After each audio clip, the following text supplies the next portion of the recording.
Bienvenidos a un nuevo episodio de A Flor de Piel, tu podcast. Recuerda que puedes escucharnos en todas las redes sociales. Sígueme en Instagram para encontrar fragmentos de este episodio y de otros episodios que hemos tenido y que están muy chéveres. El día de hoy, sin más preámbulos, tengo de invitado a un hombre que admiro muchísimo, Eduardo Fregoso. Muchísimas gracias por permitirte hacerte un espacio para venir a vernos. Entonces, ¿cómo te encuentras el día de hoy? Muy bien, muchas gracias por la invitación. Bueno, pues Eduardo es curador y gestor cultural, entonces platícanos un poco acerca de esto. Mi público es mayormente estudiantes, artistas independientes, entonces gracias por darnos esta oportunidad de diálogo y de acercarte a las inquietudes de personas que pues apenas están incursionando en este mundo. Entonces platícanos un poco acerca de la curaduría. ¿Qué es la curaduría para ese público que nunca ha tenido un acercamiento ni a museos ni a esta parte del arte? Mira, la curaduría es un proceso de investigación, selección, organización de obra o de objetos científicos que van dentro de un mismo contexto temático o histórico y que se presentan en exposición. Okay. Y la gestión cultural es toda actividad dirigida al aterrizar alguna actividad cultural en específico. Perfecto. ¿Y cuál es la diferencia con la museografía? La curaduría se enfoca más en el aspecto museológico, que es más como el contenido, y la museografía es más cómo va a ser la representación espacial de esta exposición. Si va a llevar gráficas, si va a llevar bases, cómo va a ser la distribución de la obra, de qué manera se va a montar en los muros o si va a ir colgada. Eso es más la parte como arquitectónica de las exposiciones. Perfecto, qué padre. Y para todos los que nos están escuchando, si alguien se interesara en este mundo de la curaduría o de la museografía, ¿cuál sería el rumbo que tendría que tener su vida para poder dedicarse a esto, para poder entrar a estos espacios y pues maniobrar dentro de los museos? Mira, depende, ¿no? Porque si lo quieren hacer como a nivel hobby o ya más a nivel profesional. Si lo quieren hacer a nivel hobby, pues pueden como que acercarse a centros culturales, pueden acercarse a los mismos museos y ahí es programas de voluntariado, programas de por ejemplo, prácticas profesionales en la universidad, en donde pueden como que empezar a trabajar y darse cuenta si es lo que les gusta, que sería como mi primera recomendación. Ya si lo quieren hacer de manera profesional, entonces sí, lo recomendable es tomar un diplomado o meterse a una especialización, o de plano hay gente que ya, por ejemplo, la UDLA ya tiene la licenciatura en curaduría. Ah, ok, perfecto. Entonces ahí podría ser como que un buen camino. En mi caso, en mis tiempos, porque ya estoy medio viejito, la curaduría no existía en México. Entonces yo estudié un máster, primero estudié diseño y ya después estudié un máster en management de bienes culturales. Y ahí me especialicé en gestor de museos y pinacotecas. Okay. Que era la ruta de ese entonces, pero ahorita afortunadamente ya hay un camino como que mucho más específico y más claro. También puede ser trabajar en el tema de colecciones artísticas, de colecciones históricas, acervos, archivos. O sea, hay como que es una gama mucho más compleja que antes. Okay. Y en el tema de las escuelas, tú nos has comentado que fuiste a estudiar a Italia porque es el lugar en donde más se practican o se conocen este tipo de técnicas museográficas. Coméntanos un poquito más de eso, acerca de cómo fue tu experiencia como estudiante, cómo la viviste y qué tanto aprendiste en otro país que de pronto no se podía encontrar en ese momento en México. Mira, todo empezó porque yo estudiaba diseño gráfico aquí en México, en la Universidad de Poblana. Y se hizo un congreso precisamente sobre diseño y vinieron personas de la universidad que estudié en Florencia, que es Palazzo Spinelli. Yo ya había empezado como que a tener la inquietud de que me gustaba más el tema cultural que el diseño. De hecho, yo empecé, algunos me entenderán, yo estudié diseño porque en mi casa mi mamá me decía que no, que artes plásticas, no, que primero estudiara algo que me diera para comer y que ya después si era de hobby que estudiara lo que yo quisiera. Entonces todo pasó que muy poco diseñé mi vida y a raíz de eso me metí todo en el tema cultural al 100. Entonces mi primera recomendación es si sientes que te apasiona, sientes que es tu camino, defiéndelo a capa y espada, ¿no? Y trata de platicarlo y de negociarlo con tu familia, decirle que realmente lo que quieres, y puedes ponerme como ejemplo. O sea, en un momento dado, yo ya llevo trabajando en el tema cultural 25 años casi. Entonces realmente sí. Toda una trayectoria. Pues un poquito, eso intentamos. Bueno, regresando al tema del cómo se dio esa travesía, conocí a esta persona que era el representante de Relaciones Públicas y egresado también de esa universidad, de Paratos Spinelli, y empecé a preguntarle, oye, fíjate que el tema de diseño no me encanta, yo estoy más enfocado al tema cultural, pero pues no pude, y me dijo, revalida y vete. Entonces revalidé, y de hecho yo terminé bueno, ella le llaman Laurea, la Laurea en gráfica artística, ni siquiera fue diseño, el diseño gráfico de acá, sino que fue un diseño más enfocado al arte. Cuando terminé la licenciatura, afortunadamente nos fue bien, entonces conseguí una beca y ya me dieron la beca para el máster, y así se dieron las cosas. Después se dio la oportunidad de empezar a trabajar en museos ahí en Florencia como vigilante. Yo empecé como vigilante y de ahí ir subiendo poco a poco en las diferentes niveles. Por eso creo que los museos los conozco desde muy adentro, y me gusta mucho, y creo conocer un poquito de cuáles son los funcionamientos y cuáles son las rutas que realmente funcionan. Por supuesto, y creo que justamente es uno de los miedos más grandes de, repito, toda mi audiencia, que está conformada por personas que están arrancando en la vida, adultos jóvenes en su mayoría. De hecho, la razón de este podcast fue por todas estas inquietudes que comenzaron a surgirme a mí y a mis compañeros, ¿no? Como respecto también al mundo laboral, respecto a lo que sigue después de la universidad. Entonces, creo que conocer a alguien y tener esta oportunidad de conocer la historia de alguien que pues ya pasó por esos procesos, y que también pues se pudo ir a estudiar a otro país, que también es una de las inquietudes que tienen muchos estudiantes, ¿no? Y que quisieran volver realidad. Entonces creo que es un gran consejo eso de que defendamos nuestros sueños a capa y espada. Hice una publicación en Instagram, para los que no me siguen pueden encontrarme como Paola Ubera, y me dejaron algunas que otras preguntas para hacerte. Entonces, con gusto, paso a hacerlas. La primera persona estudia cinematografía y se llama Daniel Galindo. Muchas gracias por tu pregunta, y es: ¿qué trayectoria de artista joven reciente te ha agradado más y por qué? ¿En qué sentido? ¿En artista plástico? Ajá, artista plástico. Ay, Yello. Yello me sorprendió mucho su obra, la que tiene una capacidad en tema artístico y de gráfica, que es una técnica muy compleja.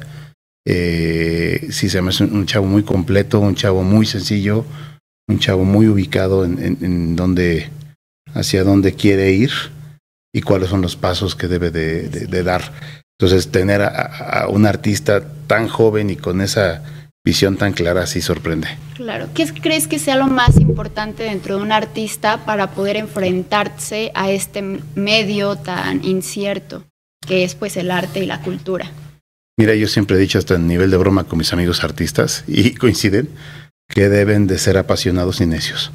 Si no tienen ambas cosas, va a estar complicado. Apasionado en el sentido que realmente le encante hacer obra, le encante vivir en el ambiente artístico, le encante lidiar con todas las burocracias que llegan a implicar el buscar una exposición, el buscar un espacio, o el poder tener una actividad cultural, y necios porque el ambiente es complicado todavía. Hace 20 años era mucho más, pero ahorita todavía nos cuesta trabajo como sociedad entender que es una actividad económica y que es una actividad profesional. O sea, todavía nos siguen viendo como si hiciéramos un hobby, ¿no? Y no han entendido que esto es una actividad profesional de la cual buscamos, o más bien pretendemos, vivir de ella. Claro. Pues justamente eso va orientado a otra de las preguntas que nos hace Etienne. Él es un cantautor, artista también, y pues nos pregunta, ¿qué se está haciendo para democratizar el acceso al consumo y la creación del arte?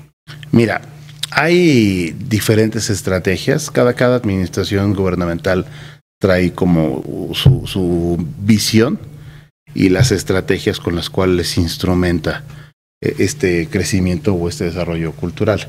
En la actual administración se están enfocando a 3 aspectos particulares. Lo primero son espacios culturales, el segundo es comunidades y el tercero territorios. Entonces, basado en esa lógica, ahorita están trabajando más hacia el interior del estado, que eso es algo que se me hace muy bueno, que realmente ha estado, la cultura sí ha sido muy centralizada en Puebla en particular. Y en segundo, el tema de trabajar con comunidades más, porque todo lo que son usos y costumbres, el sentido de pertenencia regional, se ha perdido mucho precisamente por no fomentar la divulgación, por no fomentar la preservación, por no fomentar la estructuración de programas y de actividades reales, porque también hemos vivido un poquito en temas de simulación. Entonces, donde se gasta mucho y se hace poco. Uh-huh. Y creo que ahora debe ser al revés. No siempre se tiene que gastar tanto y se puede hacer mucho. Claro. Pero eso depende mucho de la vocación de quien esté al mando, ¿no? Y en este caso creo que ahorita es un buen momento en el cual está empezando la administración, pero yo sí tengo fe en que las cosas se vayan dando poco a poco. Pues siguiendo un poquito este tema, también nos preguntan en cómo se combate tanto desde abajo como desde arriba, desde grandes mandos como de emergentes, esta especulación económica alrededor del arte, ¿no? Que parece que el arte es servidor de estas transacciones, acciones burocráticas. Entonces, ¿cómo combatirla tanto desde la institución como de parte de estos artistas que están comenzando? Como independiente, ¿no? Uh-huh. Mira, la burocracia es un proceso que va inherente a la cultura, desafortunada o afortunadamente. ¿Por qué? Porque todo dinero, o sea, todo dinero público o privado implica una justificación y esa justificación lleva un proceso. Entonces, siempre que te toque un financiamiento de cualquier tipo, puede ser una fundación, puede ser un fondo gubernamental, puede ser un programa de gobierno de una actividad, puede ser un pago, te va a implicar un proceso administrativo, o sea, eso es de cajón. Entonces, si ustedes creen que porque sean artistas no van a ser números, lamento decirles que los van a tener que hacer. Okay. Pero lo importante es tener muy claro lo que les he dicho, ¿no? Bueno, lo que te he venido comentando. Tener muy claro 2 aspectos. Uno, el proceso creativo. Cuando tú tienes claro tu proceso creativo, sabes cuáles son los pasos a seguir. Y 2, tener claro que te tienes que alinear a las normativas que te dé el mecenas, el financiador, el programa del cual estás colgando tu actividad. Entonces, a mi parecer, el poder trabajar de manera coordinada, que eso también es muy importante, ¿no? Que no se vayan solos. Realmente, sobre todo cuando están empezando, las experiencias en conjunto son mucho más digeribles, porque pues, te repartes la carga de trabajo, te repartes responsabilidades, te repartes gastos también en un momento dado, y eso te ayuda a presionar también, porque cuando vas como colectivo, la presión es mucho mayor que cuando vas como artista independiente. Entonces, una de mis recomendaciones es, si estás empezando, haz alianzas. Alíate con otros artistas si eres un pintor o si eres un escultor, alíate con otros músicos si eres un músico, alíate con otros escritores si te gusta escribir. ¿Por qué? Porque primero vas a conocer otras perspectivas que van a enriquecer tu obra, porque muchas veces se pueden volver hasta influencias, y vas a tener un trabajo mucho más consolidado. Y yo creo que eso es lo más importante cuando están empezando, para no picar piedra tanto, porque realmente me ha tocado ver gente muy valiosa, pero que tuvieron que picar piedra muchos años para poder empezarse a hacer espacios. Importante, y justamente sigue la misma línea, ¿no? Que si tienes un sueño, sé necio, y pues muy apasionado respecto a eso. Muchas gracias por todo lo que nos estás compartiendo. Yo creo que para oídos que de verdad necesitaban escuchar algo así después de justamente estas categorizaciones de familiares, de amigos, pues es muy, muy importante. Muchas gracias, Eduardo. No, hombre, al contrario. Es muy importante que de repente la familia, sobre todo en la sociedad mexicana, no sé por qué, es un fenómeno que no me he metido a analizar a fondo, pero muy probablemente hay quien ya tenga una teoría, menosprecian mucho, ¿no? Bueno, como se usa en el argot peluciano, mucho al artista, ¿no? o a la persona con una vocación artística. Entonces, por eso es que lo primero es tener una seguridad y una certeza de qué es lo que quieres para tu vida y no responder con hostilidad, porque yo lo entiendo. Llega un momento en que cuando la familia misma te dice, ponte a trabajar en serio. ¿De qué vas a vivir? ¿De qué vas a vivir? No se alteren, argumenten. Primero entiendan muy bien hacia dónde quieren ir, porque eso, cuando tú argumentas, ya la persona enfrente ya no te puede criticar o juzgar tan fácilmente, porque tú le estás dando un motivo claro, ¿no? Y muchas veces se pierde ese diálogo. Por eso es lo que le digo, negocien con su familia, de decir, bueno, yo quiero esto, o sea, de tener como que los argumentos muy bien asentados.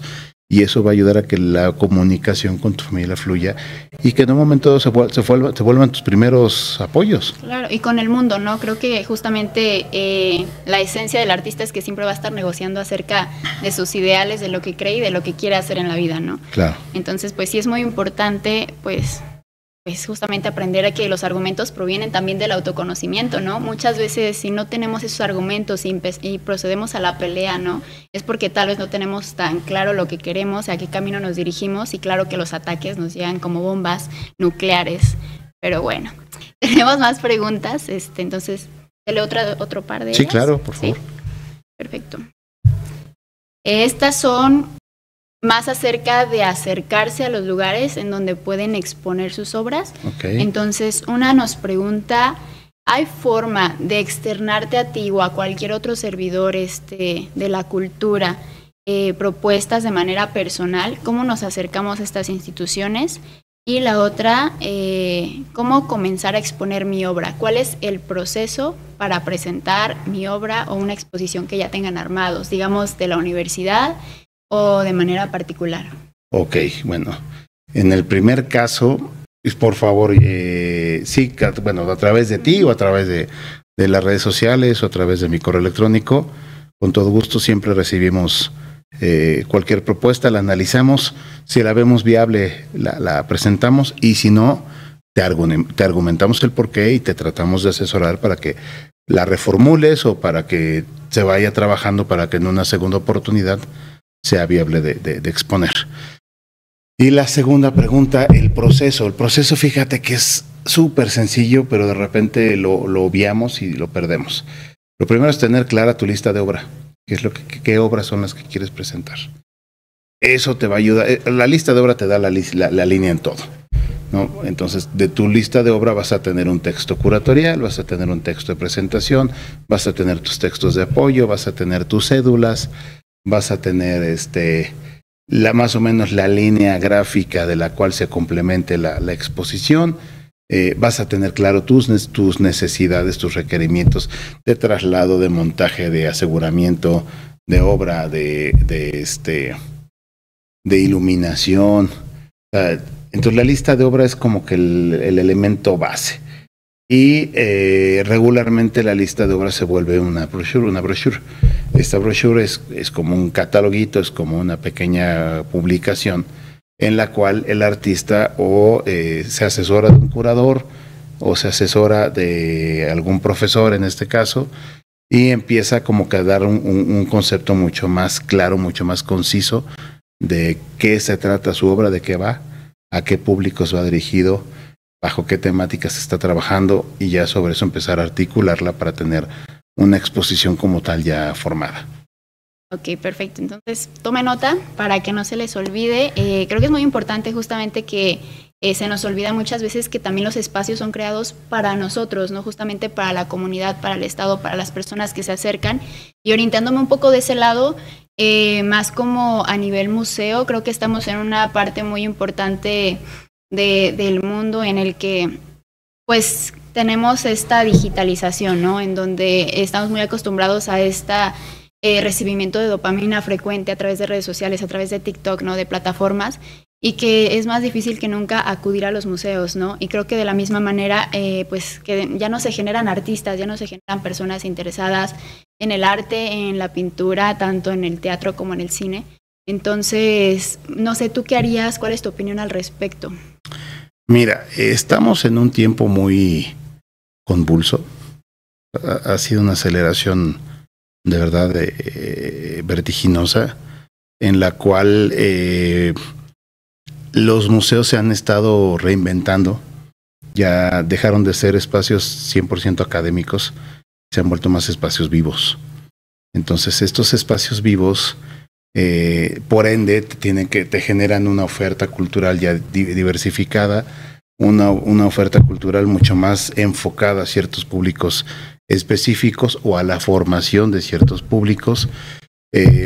Los museos han empezado a trabajar más en tema de vocación artística o histórica, dependiendo del inmueble donde está el museo o de la colección que consta ese museo. Entonces han ido como que empezando a perfilar más el trabajo. Antes era como que un trabajo muy genérico, muy de servicios educativos, muy de formación, y se había perdido mucho el que el museo se vuelva también un centro cultural. Y ahorita yo siento que ya los museos están volviendo más centros culturales en su mayoría, y eso es muy bueno porque la realidad es que las casas de la cultura no se dan abasto, los centros culturales no se dan abasto. Entonces el poder tener, era lo que platicábamos la otra vez, simplemente en México hay más de 5,000 museos. Sí. ¿No? Entonces son 5,000 oportunidades más de dónde tener espacios, donde exponer o donde generar actividades culturales, y eso de repente es lo que no nos damos cuenta. Simplemente en Puebla hay 122 museos, ¿no? En 46 municipios. Entonces,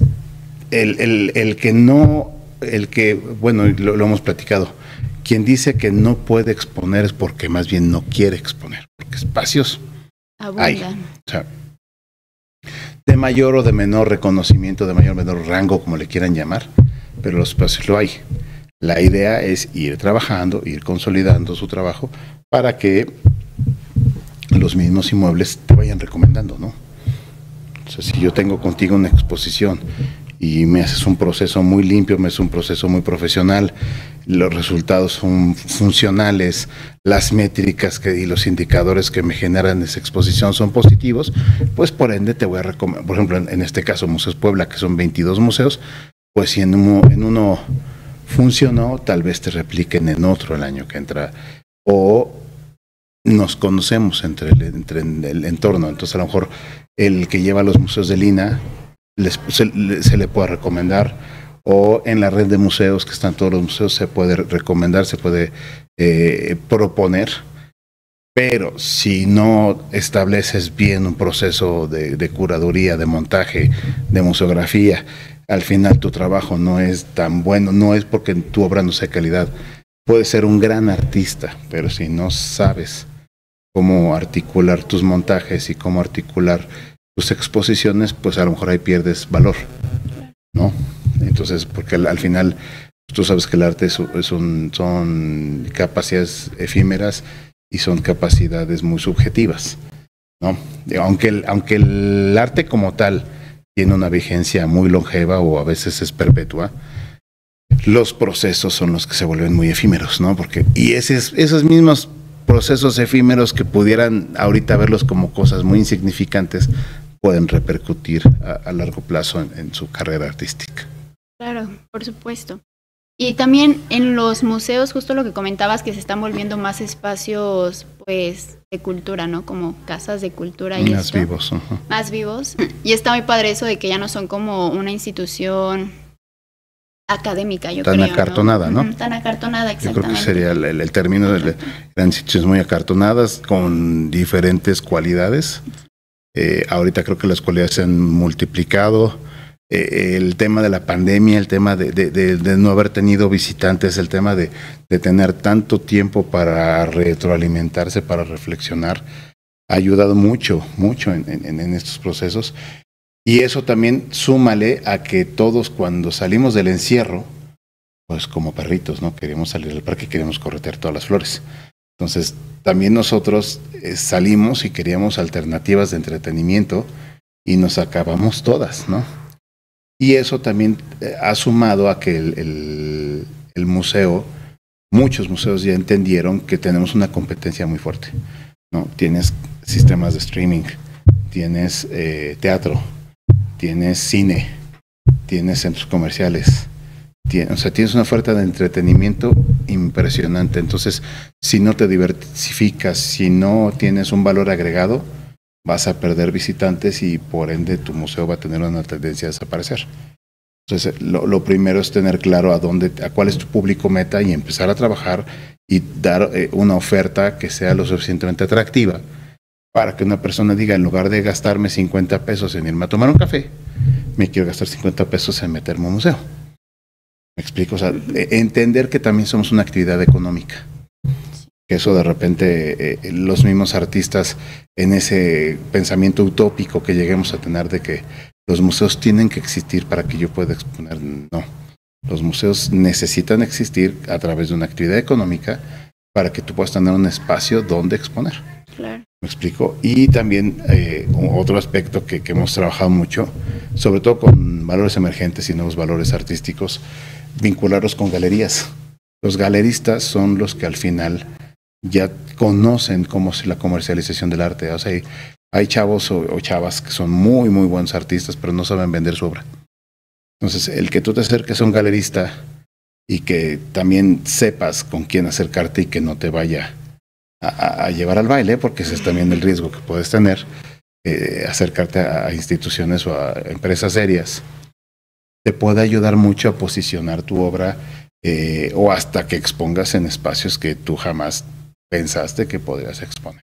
Es posible, porque muchas veces se nos vende que no es una oportunidad viable para los estudiantes, ¿no? Para las personas que están estudiando artes. Yo creo que incluso en el ámbito de literatura, que también pues es uno de los temas principales del podcast, siempre está este mito, esta creencia de que son espacios pues inalcanzables, ¿no? Que realmente no pueden ser habitados por cualquier persona, que están hechos para una selección muy específica de personas que cuentan con conectes. Entonces, qué importante yo creo es recalcar que son espacios para todos, que hay suficientes, que se dan abasto para acoger a la mayor parte de artistas emergentes. Entonces, pues qué padre. Gracias por tus palabras. No, hombre, al contrario, realmente hay que tener en conciencia que nosotros mismos muchas veces no sabemos qué exponer. Llega un momento en que dices, chin, ¿y ahora qué?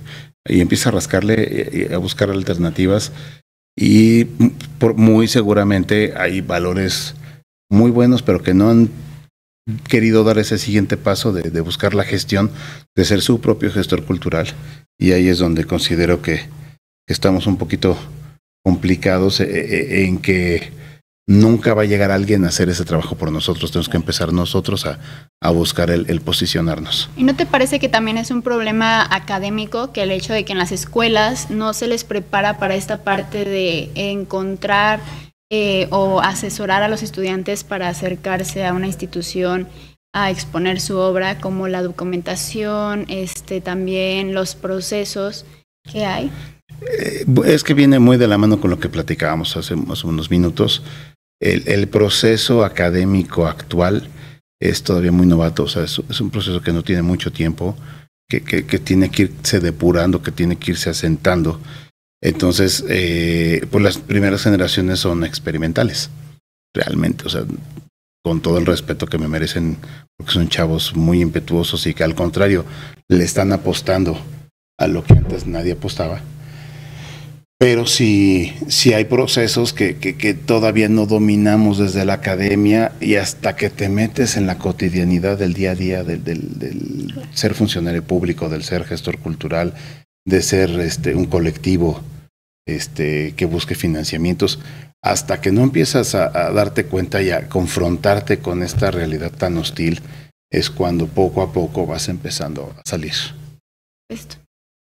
Otro de los temas que también tocamos en los anteriores capítulos del podcast es acerca de la multidisciplina que existe en las artes. Realmente, pues, creo que últimamente la sociedad ha estado peleando mucho todas las artes y como que no les da ese permiso de mezclarse entre ellas. Entonces, no sé si aquí en el museo o en otros museos o en toda la República Mexicana ya haya proyectos que mezclen el arte y la pintura plástica, que ya mezclen y converjan estas artes sin tratarlas por separado. Sí, de hecho, acá en los museos del Estado ya hay programas de vinculación y de articulación cultural ya que van con procesos de animación cultural, que van como con un discurso temático mucho más estructurado. Entonces, yo me atrevería a decir que se vuelven como festivales permanentes, ¿no?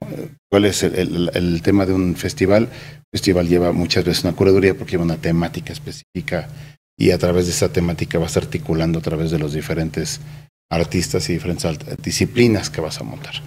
Entonces, por eso es que yo me atrevo a decir que se vuelven como festivales permanentes, porque a través de la vocación del inmueble, a través de la vocación del museo, empiezan a construir una oferta cultural que se vuelve permanente y que eso es algo muy, muy, muy interesante, porque esta transfuncionalidad o esos ejes transversales que empiezan a trabajar, empiezan a vincular y entonces se vuelven redes.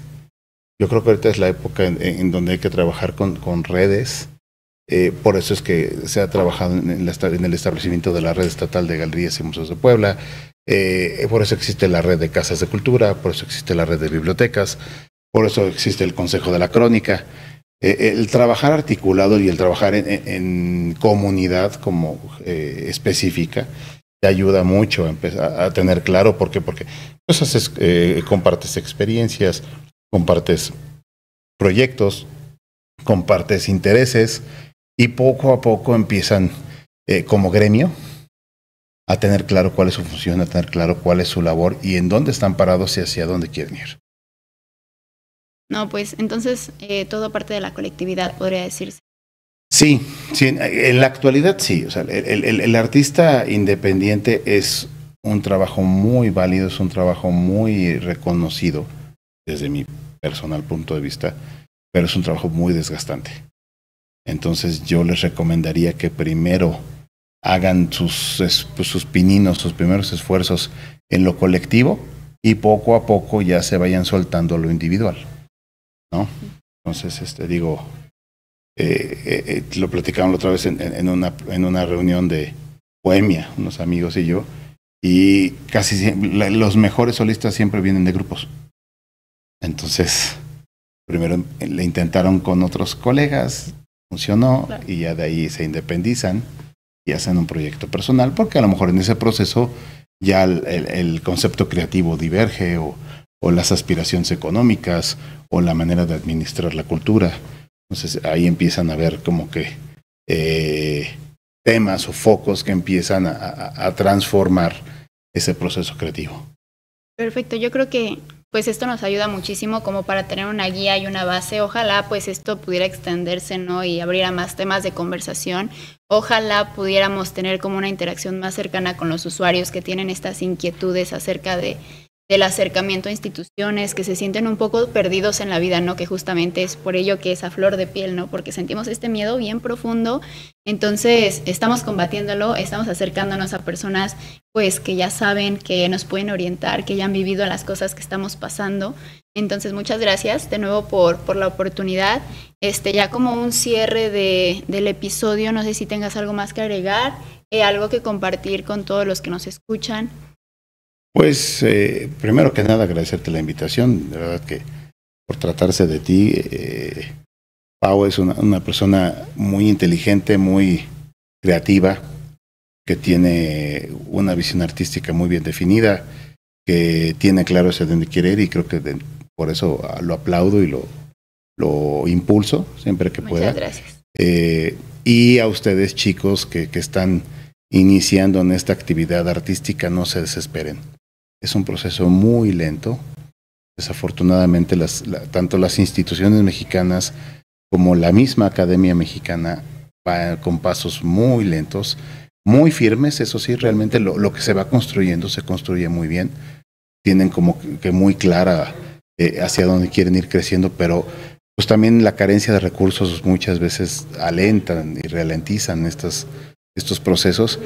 Yo les recomendaría también vincularse mucho. La vinculación es indispensable porque de repente creemos que son muchos gastos y esos gastos se pueden bajar mucho. Bueno, pues muchísimas gracias a todos los que nos escucharon, muchísimas gracias a Eduardo Fregoso. Recordémosle a todos que este es tu podcast, tú puedes hacer, interactuar y mover todo lo que quieras de aquí. Entonces, comenta, síguenos en Spotify, en Amazon, en Apple Music, en Instagram, en todas las redes sociales. Y pues nada, aquí nos despedimos. Muchísimas gracias. Hombre, al contrario, a ti y saludos a todos.